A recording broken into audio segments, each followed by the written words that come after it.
All right, welcome to Bet the Edge. I'm Jay Croucher here with Drew Dinsick, recording late Monday afternoon. We have another AMA Tuesday today, so we'll run through some questions. Any we don't get to, we'll try get to next week or just address directly on Twitter. And then at the end, we're going to talk AL and NL Cy Young as we get to baseball season. But let's start with a question from @Haim-ish, Haim_ish. Do you think the hip drop rule will affect totals this year, and what is the state of NFL totals going into this season, Drew? Well, my gut is that it's probably not going to have an impact this season. The reason I say that is I feel like there's a lot of resistance of the referee crews to really embrace these new rules right off the bat. It may take a couple of years before you really see whatever the spirit of this particular rule actually actually being implemented in a way that you have meaningful changes to the way that the game is played. Right now, feels very subjective. This doesn't at all kind of fall into the bin of, say, like the horse collar tackle, which was like kind of obvious and straightforward and relatively cleanly integrated into the officiating. This one's much grayer, which is a problem for, just in general, the, kind of spirit of how well is the game being officiated. This is going to complicate things. You're going to see some games where a really meaningful, kind of tackle is either called or not called, and it's going to have an outcome or it's going to have an impact on the outcome. And in those scenarios, yeah, you could definitely see things getting a little weird. The state of totals, and as we sit here looking at 2024, last year was a good year to basically blind bet unders, particularly over the first half of the season. And I haven't really kind of gotten around to really putting a fine point on why that was. But certainly the quality of play that we had across the league in terms of quarterback was down significantly. Just like the total EPA generated by the quarterbacks last year was lower. And my gut, again, kind of having watched the games and just kind of following along, it felt like we had lots of like backup quarterbacks making starts. And, that was kind of my operating assumption. I actually checked the numbers and it wasn't all that different than a normal year. We're at this stage now where, you have something like 45 guys who are making at least hundreds dropbacks in a given season. And that's been pretty stable for the last couple of years. So why last year was a particularly weak scoring year is tough for me to really kind of illustrate better than just, you got a lot of young quarterbacks, you got a lot of young skill position groups. We're kind of in the direct shadow of a league where, you had the Peyton Mannings and the Tom Brady's of the world. And ultimately the next class is going to take time to get there. The fact that the entire 2021 quarterback class was kind of a bust, maybe influencing this to some degree. I thought ultimately, if you're not kind of keeping very close track on, just in general, the quality of quarterbacks, then you maybe didn't even notice that last year was a solid year for the unders. But, I think ultimately rule changes, while on a macro level can be, some of the most valuable things you'll ever find to bet on. This particular rule change seems like it's just going to make more of a mess in the short term. And then in the long term, hopefully just has things a little safer. You have a general read on the state of totals in the NFL and whether the hip drop tackle is going to make a difference? I don't think it will. I think it would have, I haven't looked too deeply into it, but I think it would have got called like maybe once a game this season. And like you said, it's going to be very subjective. So I can't imagine it does really anything in terms of scoring being suppressed. I think a lot of it is just like, look at the best quarterbacks in the league. Like Mahomes just had a down year in that offense. Joe Burrow was not himself and then didn't play. Josh Allen wasn't allowed to pass the ball in that offense in the last 2 months of the season. There was a drop-off from Aaron Rodgers to Zach Wilson. So I think that should naturally regress this coming season. All right, question from Shamil. Is Mark Daigneault the runaway coach of the year, or can Mosley or Missoula steal it with a good run to end the year? Yeah, we talked about this a little bit yesterday, and since then, I'm continuing to evolve my thoughts that it's definitely not a runaway. The current temperature and the current sort of state of play of the Thunder is really what gives you any kind of indication that this could go sideways for Diggs. And I don't think Missoula realistically could could steal it. There was a hot minute where it looked like, hey, if the Celtics can get past the Nuggets here and, have this win streak, carry it into, like deep into April, because they're going to be massive favorites in every game. Like there was definitely a whiff of you could threaten to break the win streak record, or at least tie it if they had won out at that point. And Missoula would at that point deserve some recognition. Right now, I don't feel like that's very likely at all. Feels very much like Mosley is sort of the only potential steal here. I guess maybe a little outsider for Finch, just because it's not entirely gone that the Timberwolves could get the 1 seed. But basically, anything happens to the Thunder from here in, they fall kind of back to earth and land in the 3 seed. I think that's a problem for Dagenau. Don't know if it'll be enough ultimately to move the needle. This might be decided, but I do think it's something like a 20% chance. Yeah, I think if putting aside the betting market and what will happen, in terms of what should happen, like if Dagenau continues to slide and they fall to the 3 seed, or they kind of Minnesota are sliding as well, and OKC just hang on to the 2 seed but go 500 from here, like Joe Mazzulla should win Coach of the Year. Like the team's going to win 66 games. They have a plus 12 net rating, which is historic. And they're doing that where it seems like they're missing 40% of their starting lineup every single night. It was Tatum and Derek White against the Bulls, and the Celtics were still 6-point favorites and crushed them. So they're just an absolute machine. I think Missoula, people don't focus enough on the fact that like he was thrown into that job last year and then he lost all his assistants. Like, what do you think was going to happen in the playoffs? You think he was going to be like peak Eric Spoelstra in the playoffs? Like, no, the guy was thrown into it.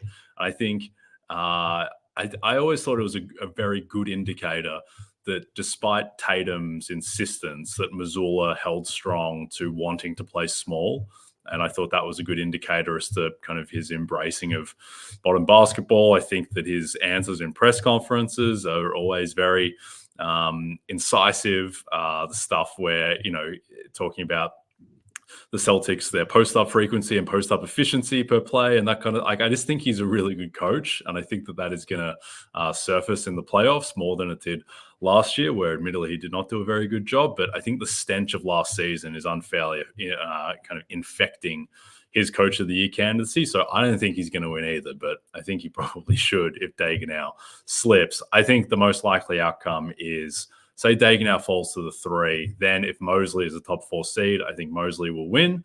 If Mosley is a 5 seed, I think he is effectively drawing dead, and then Dagenau would just win even if he fell to the 3 seed. I think Finch will win if he gets the 1 seed, but short of that, I think short of Finch getting the 1, or the Celtics like not losing again, or Mosley getting the 4, I think that Dagenau will win. He's kind of become entrenched as the default, but certainly some paths. I mean, the Magic are a very good chance to get a top 4 seed. So Dagenau, I think he's going to have to hold on to top 2 to win. All right. What starting tips would you give for anyone trying to get into originating NBA beginning next season, Drew?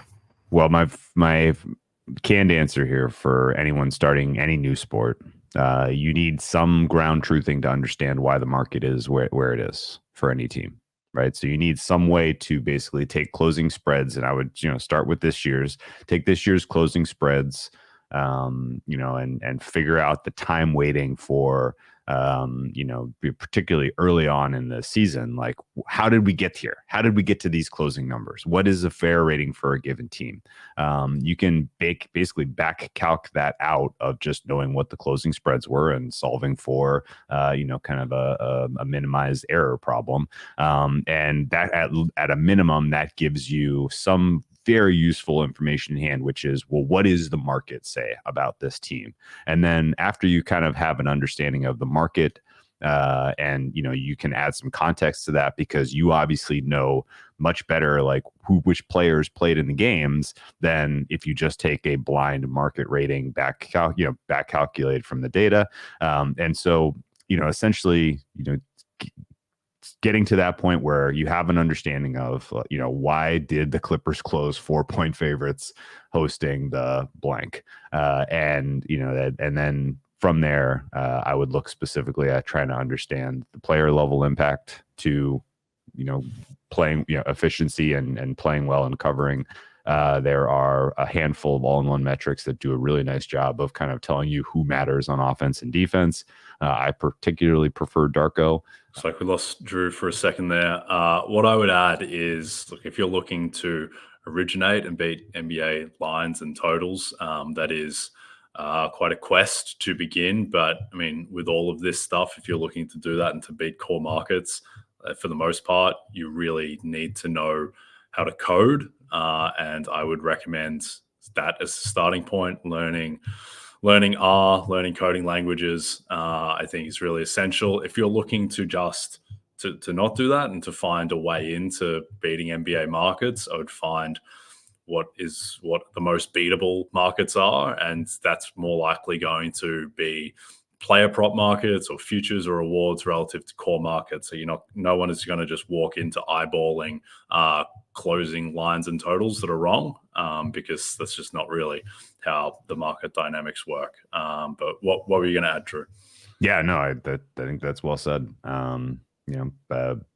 A general understanding of why the market is where it is for the teams is hugely important. First step for me. And then, take advantage of, the player prop market is a good one because it is getting sharper. There are professionals who are now picking through this, but I will tell you, it is a pain in the what to get a decent sized bet down on those markets, which de-incentivizes anyone who has been doing this longer, who already has an infrastructure. They're de-incentivized from getting involved. And so if you start in markets where the limits are a little bit lower, where the VIG is a little higher, that's kind of telling you that there's some soft spots there to pick at. And absolutely, that would be a worthwhile place to start, especially if you're building a bankroll.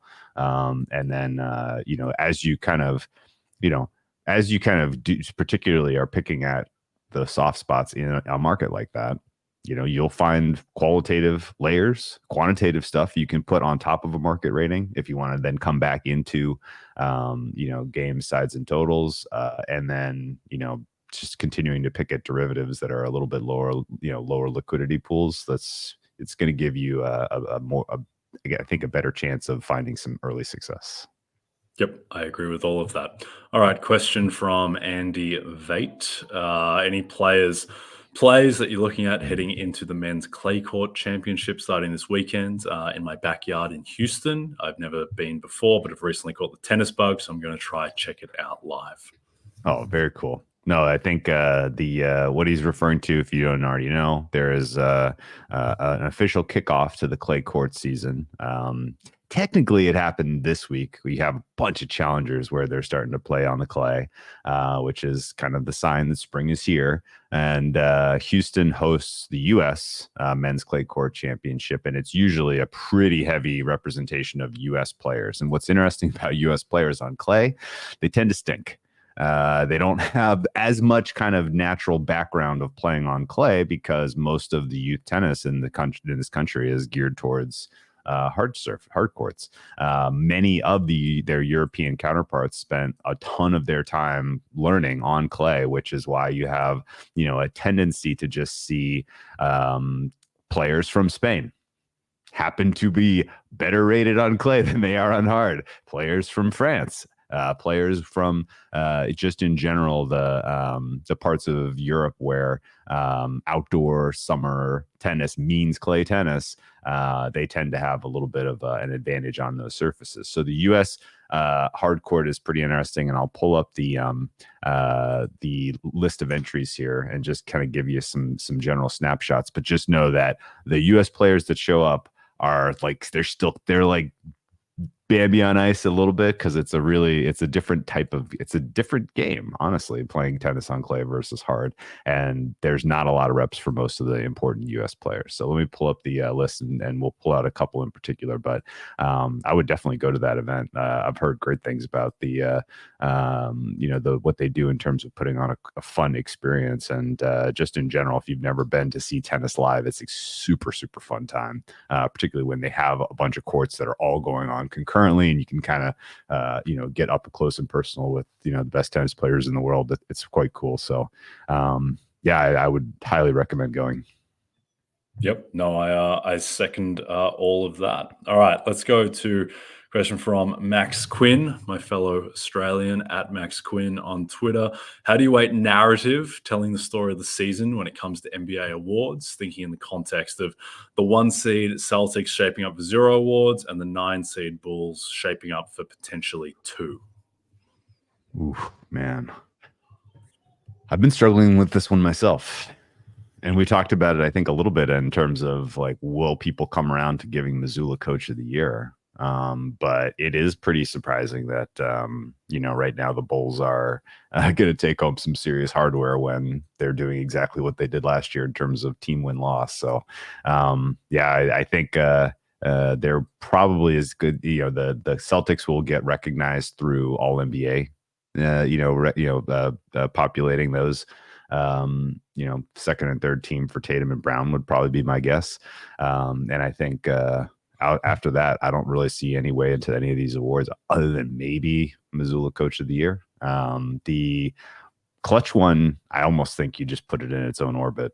Like it doesn't really who cares what, because like the teams that are playing largely in the clutch are bad teams, or at least middling teams. And that's kind of affording those players opportunity to accumulate stats. You mentioned it yesterday, but Steph Curry now has a 10-point lead in clutch points. So if DeMar DeRozan sees that one kind of fall out from under his feet, I wouldn't be surprised. Yeah, I think so. Speaking specifically about the awards for this season, we can talk a little bit macro about kind of rewarding teams. But I think with Missoula, and I bought into this a little bit too, I think Missoula and his Coach of the Year odds and how they've moved throughout the season, it's a good example of, I think, people like bettors mainly like looking at precedents and being like, oh, well, he fits the precedent, and not thinking enough about what are voters actually going to vote for in this specific season? Because I don't think Missoula is resonating at all with voters. And I don't think that's deserved. But you listen to like Zach Lowe and Tim McMahon, who I don't think either of those guys are voters this year, but they're representative somewhat of the voter base. And Tim McMahon didn't even mention Missoula as a candidate. McMahon is very, very plugged in. I think he's very sharp with his analysis. He didn't see him as a candidate. He talked about JB Bickerstaff before Joe Missoula. And then Zach Lowe spoke about Missoula briefly, but was more intent on magnifying Mosley's case. So I don't think that, it could all coalesce very late, but I don't think it's going to happen for Missoula. I think in terms of rewarding teams, I will say, first of all, the Cleveland Browns, who just went 11-6 and were a 5-seed wild card, just won 4 of the 8 NFL awards. So it's not always. Whereas the Eagles, the year they won the Super Bowl, they went from 7-9 to 13-3 in a 1 seed that was like leading the whole way. They didn't get any award. Doug Peterson got like 1 vote out of 50 for Coach of the Year. The Sixers, staying in the city of Philadelphia, when they got the 1 seed in the COVID year and Embiid missed all this time, they didn't win any award. They didn't come close. Like Ben Simmons got like 16 out of 100 votes for Defensive Player of the Year or something. Doc Rivers didn't factor into Coach of the Year at all, which I thought was a little bit strange at the time. So there's not always a compulsion to reward the best teams. I will say where I think it comes into play is if there is a very tight race, then I think that people do sometimes use the tiebreak on which team they want to reward. And you hear voters talk about this when they're going through, the podcasts for their all-star selections. And they're like, well, I just wanted to reward a Celtic over an Atlanta Hawk or whatever. And I want to put Jaylen Brown in over Trae Young. And I thought it was close, but I want to reward the Celtics. With these awards, it's like, all right, most improved player. We have Kobe White on the Bulls. Well, are we going to discount him because he's on the 9-seed Bulls and give it instead to the 8-seed Sixers who are 13-24 without Joel Embiid? Or with DeRozan, like, all right, are we going to not reward the Bulls so we can instead reward the 10-seed Golden State Warriors? Like, I just don't think that stuff is going to factor at all into those two races. Now, if DeRozan, his counting stats were neck and neck with SGA, then it would be a different story where I think SGA would get a bump. But when you're operating in the same sphere of wins and losses and team vibe, and you could argue at the moment that the Bulls have a better vibe than the Sixers or the Warriors, just with how those seasons are respectively spiraling. I don't think that's going to hurt them too much. Also, it's most improved player and clutch player of the year. It's not like they're super marquee awards. And it's not quite the same, but like the Jets finished last in the division 2 years ago, missed the playoffs, and won offensive rookie and defensive rookie of the year. So I think for the most part, people just treat the individual awards on their merits. Yeah, and I think this is a bit of a departure for the way it used to be. Yeah, I mean, like it does feel like there's more thought being given to advanced statistics, efficiency, stuff that used to be tougher to figure out, is becoming more and more part of the decision making right now. And like on merit, other than Missoula, I don't think really anyone warrants consideration for anything. No, and Tatum will be second team All NBA to your point. Brown will be third. Derek White will be first team All Defense, maybe. Yeah. They'll get some. There'll be some names on the ballot. And I think with this stuff as well, you got to put yourself in the shoes or mind of a voter and be like, all right, as you get your ballot and you're filling it out, are you entering that process being like, I must put a Boston Celtic #1 for something? It's like, no, you just like you consider each award individually. You go through the candidates, and then I think team success when it's divergent acts more as a tiebreak. But you begin with the individual case and its merits. All right, Drew, we're closing in on opening day, but it's never too late to squeeze in another draft. So for those cramming before the regular season begins, grab your Roto-World Baseball Draft Guide. It's loaded with comprehensive positional rankings, projections, and player profiles to ensure your draft is a success. Visit nbcsports.com/draft guide and use code BASEBALL24 to get 10% off at checkout. Had a fantasy draft last night. Went off the rails very quickly, Drew. I need Jordan Romano to come back from whatever is ailing him, because otherwise we're going to have to tank saves immediately. Let's talk AL Cy Young this week. We're going to run through a few of these awards markets each day, and we'll do both Cy Youngs. Today, in the AL, Corbin Burns, who's migrated from the NL and the Brewers to the Orioles, and the AL, he is the favorite at +800. Kevin Gausman, who's had a little bit of a health concern in spring training, he's +900. Luis Castillo, 9-1. Tariq Skubal, Framber Valdez, and Pablo Lopez. And then George Kirby burned me last year. I really thought he was going to make a run, but he did not. Anything fascinating to you on this board, Drew? Yeah, well, I mean, I guess I hadn't really thought about who should be favorite, and the fact that it's Burns is pretty incredible. The Orioles are going to win a ton of games. I think ultimately not enough improvement has happened across the AL East to suggest to you that that there's going to be a huge correction there. And ultimately, I think he's kind of the perfect fit to drop in and lead that pitching staff. And I think, it's tough for me to see he won't have the headline stats to really be a factor here. I think Valdez was maybe the other name that pops here. The West is going to be interesting in general because Texas and Houston are super close. And I think ultimately, they could. The rest of the AL West looks beatable. Seattle may be kind of the one, exception to that. And so there's going to be a lot of wins to be had over there in the West. And I think ultimately the entire AL Central is basically a pass for at least from elite pitching standpoint. So I kind of don't mind the top of the board there. And I would basically draw a pretty thick line after Valdez.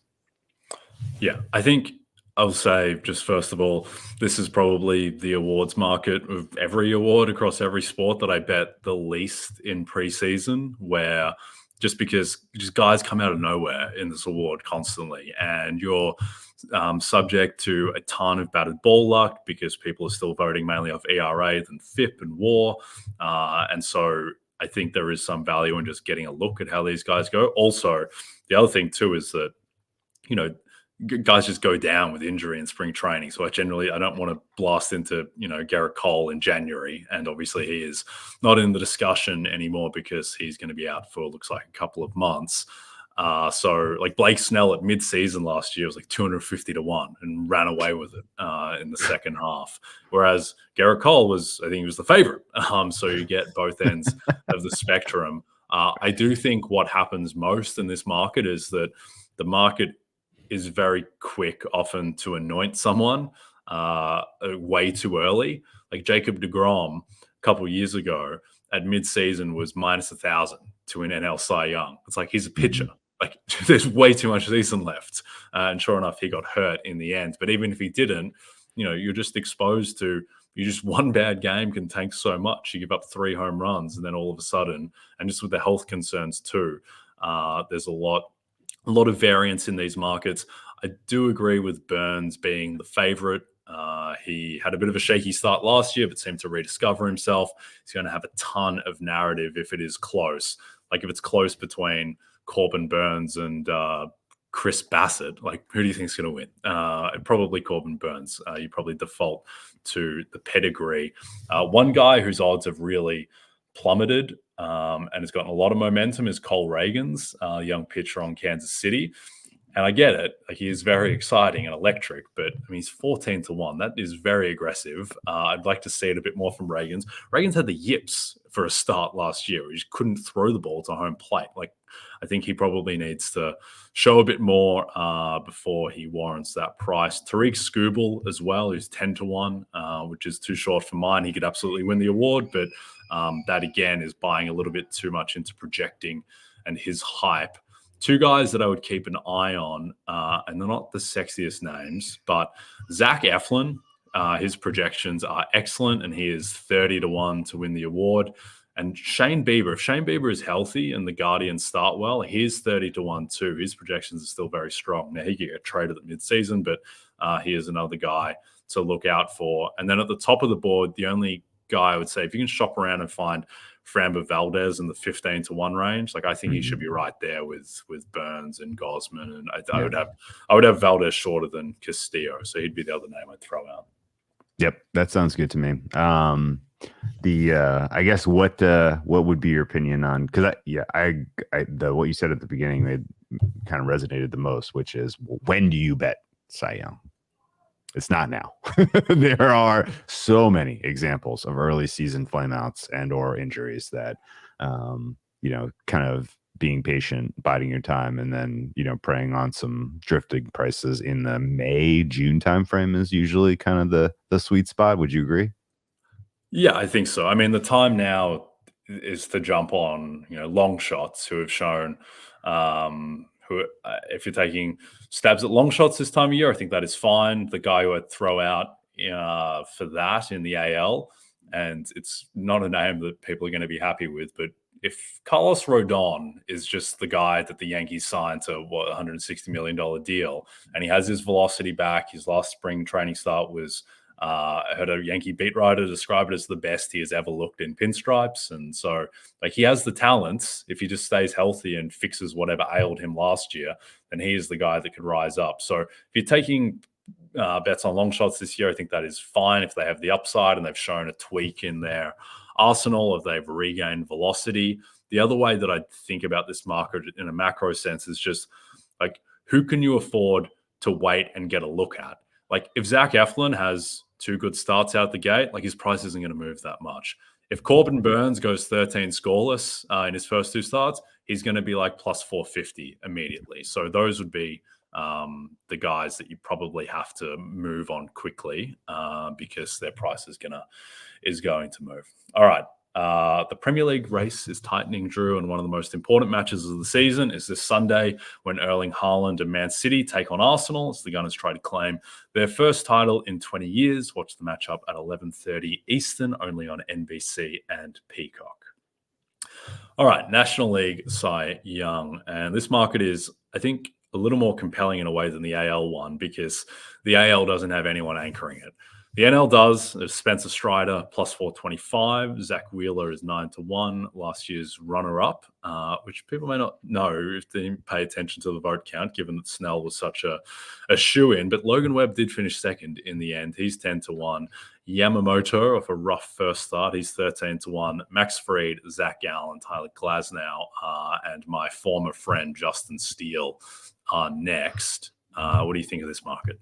Yeah, it's a good one. I want to take on Strider here. I don't hate not because I don't think he's going to be excellent, but that just feels like quite an aggressive price. Strider is a fascinating guy because of the way he pitches is a little different. Guy is just absolutely absurd at creating swinging strikes, which is a huge indicator for just being a strikeout monster. And you think the class of the NL East is very clearly the Braves. So opportunity to just rack wins is going to be pretty much expected for Mr. Strider. That said, he does tend to give up the long ball. He does tend to put guys on base with walking, and I think ultimately he's going to have the ERA that doesn't pale, doesn't like separate him from this group once it's all said and done, just because of the way it's his style of pitching, I would say. I don't have a strong indication that there's a soft price on this board outside of some of the guys that you mentioned, but certainly Strider at plus 425 looks like a bet against to me. Yeah, it's an interesting one. It's just this whole market is shaped by like how short can Spencer Strider be, and because last year, this is the thing with Strider that and it's going to resonate with voters, is if he stays healthy, he will lead the league in strikeouts. And he's plus 150 to have the most strikeouts in baseball. So I think with Strider, just anyone who throws that hard is a bit of a health risk. He tailed off towards the end of last season. He's prone to these just complete collapses where he just gives up, consecutive bombs. I will say that he looked terrifying in spring training. He went 22 2/3 and gave up 2 runs total. He throws a curveball now, which looks very good. So there is a chance that he just is a wire-to-wire winner, because I think that he is the best pitcher in baseball. But again, I would rather probably get a look at his first start, because if Spencer Strider goes 7 innings, he gives up 1 earned, what is his price? His price isn't going to collapse to plus 225 immediately. So he's a guy to be wary of. And I do think in this market, and this goes for all awards markets, often that the superstar favorite just isn't short enough. Every year, Jokic is too long for MVP. Mahomes is too long for MVP. McDavid is too long for the Hart. Now, and I always thought that Jacob deGrom each year was too long for the Cy Young. Now, is Strider in that class? Possibly. I don't think that we can anoint him yet, given that last year he had a 3.86 ERA. And now his peripherals were awesome. He's still young. He had a heavy workload last year. If he stays healthy, he'll get the workload that he needs. But at this point, it's not super enticing, though plus 425, I don't think that's an offensive price or anything. If you're looking further down the board, I'd look at Strider's teammate, Max Fried, who's 14 to 1. And I would look at Aaron Nola, who coming off the big deal with the Phillies, he's 22 to 1. And he's actually, by some Fangraphs projections, he's projected to lead the majors in WAR. Now, a lot of that is FIP based, because Fangraphs, they do their WAR by FIP. So it's going to skew to underlying metrics, and Nola sometimes gets screwed there because of the Phillies. One, their ballpark, and then 2, they haven't had a great defense in years past. So I think it's going to be a little bit better this year. But what do you think of Aaron Nola? Well, I'm looking at the same projections you did, and I was literally trying to square that. Like, man, why is Nola like clearly number 1 in WAR, but he's a little down the board on price? 22 to 1 does feel bettable to me. That one was the one that really stood out. The rest of the projections kind of match pretty fairly, I think, with the way things are the way that they're stacked up here. I'm a hard sell, by the way, on Yamamoto at price. That seems absurd. Fastball did not move. No, that seems wrong. And honestly, somebody on the Dodgers is going to be winning. It's probably going to be Walker Buehler, but he might be kind of the de facto Dodgers credit getter, I suppose, maybe. The Nola one was the true standout down the board for me. Yep. So, I mean, there's a lot of guys who have upside here. Some of the Reds guys like Hunter Green, who I think we bet on last year at 100 to 1. Didn't happen for him, but he's got the talent to be able to do it. Jesus Luzardo as well has the talent to do it. I would stay away from Dylan Cease. I think that he showed cracks in his arsenal last year, when you look at some of the underlying stuff and how guys were hitting his fastball, not great. And then beyond that, I think guys like Zach Gallen, Justin Steele, do they really have the upside to get there? I think an interesting bet in this market or adjacent to this market, if you think there's a chance that Spencer Strider is just one of the great all-time pitchers and he's just going to strike out like 14 per 9 and have an ERA of like 1.6 or something. I don't hate a bet on Spencer Strider to win MVP 200 to 1 because hasn't happened a great deal in baseball history, but Justin Verlander did it semi-recently. Clayton Kershaw did it, I think, in 2014. And so there is scope where if a pitcher has, a monstrous season that is historic, and Strider can get historic with his strikeout totals, that would be just one that I would watch, where often for a pitcher, their MVP price doesn't catch up to their Cy Young price because there's just the thought that, it's a hitter's or position player's award. But we saw like Jacob deGrom like 3 years ago when he was minus 1,000 for the Cy Young, he was also the favorite to win MVP at plus 200. So it definitely can be done. It's just you have to clear an extremely difficult threshold. I think that Strider is probably the only guy with enough upside across either league to be able to do that, but he can do that, I think. And so that might be a fun little sprinkle. Yeah, I mean, it's a more fun way to play this market than playing them at anything around 4 to 1, which again, I think you could literally just be patient. You're going to get a better shot on him in season than that number. I don't think that goes one way. The name among the names we haven't mentioned, I personally think Glasnow is a poison at price because I just don't think you can count on him producing even, they're only projecting, 26 games for him at FanGraphs. So that feels optimistic. Maybe he gets that many starts, but I think they're going to treat him with kid gloves. And I think, Logan Webb was a little interesting to me because he plays so many of his starts will be in San Francisco, where just by definition it's tough to really kind of punish him for bad pitches. 10 to 1 though is about right. So I would just keep an eye on Webb among guys who could get off to a decent start with just the way that the ball just doesn't carry in the bay there. Yep. Last guy I'd throw out, and I don't think he's going to win Cy Young, but just an interesting one to keep track of. Luis Severino is 200 to 1 to win Cy Young on the Mets, and he was excellent in spring training at a 1.29 ERA, 3.40 FIP. And I mean, he's only 30 years old, and he's a guy who was finished second in Cy Young back in 2017. He's shown his velocity is great in spring training. Now, he was a completely broken pitcher last season, so wouldn't be diving into that, but just I think one to monitor because at least he's shown the talent ceiling. And being on a new team introduces a bit more variance. So just be a guy who just keep track of Luis Severino, where if he starts off looking like 2018, 2017 Sevy, then that could be a little bit interesting. So just one to monitor. All right, we are done. Don't forget to check out NBCSports.com for more information to help you with your wagers. Thanks for those of you watching on our NBC Sports YouTube channel. If you're listening to us in podcast form, don't forget to rate and subscribe. Also a reminder to find all your favorite NBC Sports shows on Amazon Music. Just head to amazon.com/NBC Sports. From Jay Croucher and Drew Dinsick, we'll see you soon.